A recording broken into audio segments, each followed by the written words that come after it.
పోరాడాలని మిమ్మల్ని అవసరమైతే మీరు భాగస్వాములు అయితే భయాన్ని కూడా కనిపించకుండా ఎన్కౌంటర్ చేసేస్తాడు. కాబట్టి కలియుగ ప్రత్యక్ష దైవం శ్రీ వెంకటేశ్వర స్వామి. కాబట్టి అటువంటి వెంకటేశ్వర స్వామి ఆ ప్రాంగణం దివ్యమైన క్షేత్రమని, దివ్యమైనటువంటి స్థలమని, మరి ఎదురుగా ఉండేటటువంటి 746 జీవో మన మీడియా మిత్రులు చూడవచ్చు. ఆ 746 జీవో 7 కొండలు కాదు 2 కొండలని ఆ రోజు రాజశేఖర రెడ్డి ప్రభుత్వం జీవో వాళ్ళు ఆ టైంలో రాజశేఖర రెడ్డి గారు ఒక అద్భుతమైన జీవో ఇచ్చారు. అదే జీవో 746. అందులో 7 కొండలు పరిసర ప్రాంతాలన్నీ కూడా చాలా పవిత్రమైనవని, 7 కొండల దివ్య క్షేత్రమని, కొండలలో మాత్రమే కాదు కొండల బయట కూడా ఆయన ప్రియమైనటువంటి క్షేత్రమేనని మరి 746 జీవో చాలా శాంటిటీ, ఆ ప్యూరిటీ అనేది కాపాడాలని పూర్తి బాధ్యత టీటీడీ ఈవో పైన ఉండదని ఆ జీవో చెప్తూ ఉన్నది. అవ్వండి అటు పక్కన ఉండేటువంటి జీవో.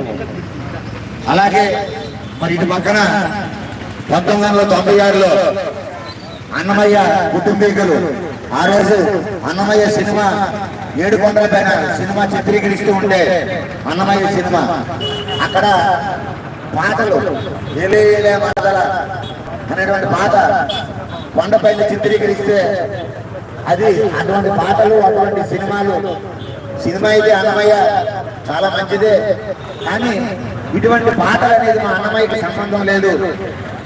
7 కొండలు పవిత్రమైనవి, కొండలపై ఇలాంటి పాటలు చిత్రీకరించకూడదని వారు ప్రభుత్వానికి వ్యతిరేకంగా హైకోర్టుకు వెళ్ళారు.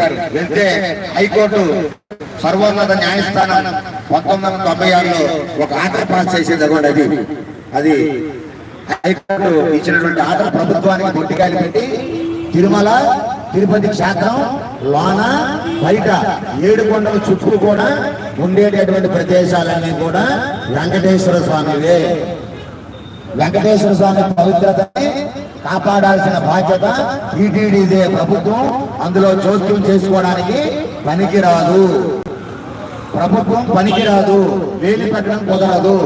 టీటీడీ ఈవో, టీటీడీ పరిపాలన సిబ్బంది, అక్కడ ఉండేటువంటి బోర్డు మాత్రమే బాధ్యత తీసుకోవాలి. ప్రభుత్వానికి ఎటువంటి సంబంధం కూడా ఉండకూడదని 1996లో హైకోర్టు ఇచ్చిన జీవో. కాబట్టి ఇటువంటి పరిస్థితిలో ఈ జీవోలన్నీ కూడా తొందరలో పెట్టేసి ఒక పక్క ప్రతి హిందువు పోరాటానికి ముందుకు రావాలి. ఇది సనాతన ధర్మ రక్షణ కోసం ఈ రోజు మనం ఈ టీటీడీని కాపాడుకోలేకపోతే, ఈ స్థలాన్ని మనం అక్రమ కట్టడాన్ని ఆపుకోలేకపోతే, రేపటి దిన ఈ ముంతాజ్ హోటల్స్ వారు తిరుమల పైకి వెళ్ళి కూడా ఆక్రమించే అవకాశం ఉంది. కాబట్టి మన తిరుమల పవిత్రతను కాపాడుకోవాలి. ఇప్పటికే తిరుపతిలో గోవింద నామస్మరణలు కనపడకుండా పోయినాయి. టీటీడీ చైర్మన్ బిఆర్ నాయుడు గారు ఇచ్చినటువంటి కాపీ అది. కట్టనిస్తే వెంకటేశ్వర స్వామి ప్యూరిటీ అంటే పవిత్రత, సీక్రెట్నెస్ అంటే ఆయన స్పిరిచువాలిటీ, ఆధ్యాత్మికత రెండు నష్టపోతాయి. ప్రభుత్వానికి వాళ్ళు కూడా ఒక జీవోనిచ్చారు. టీటీడీ బోర్డు జీవో ఉన్నది, అలాగే 746 జీవో ఉన్నది. రాజశేఖర రెడ్డి టైంలో హైకోర్టు ఇచ్చినటువంటి ఆర్డర్ ఉన్నది. ఇన్ని హిందూ బంధువులారా మేలుకోండి,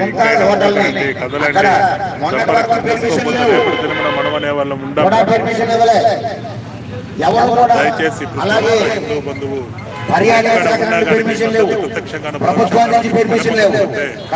మన ధర్మాన్ని కాపాడుకోలేము. దయచేసి కదలండి.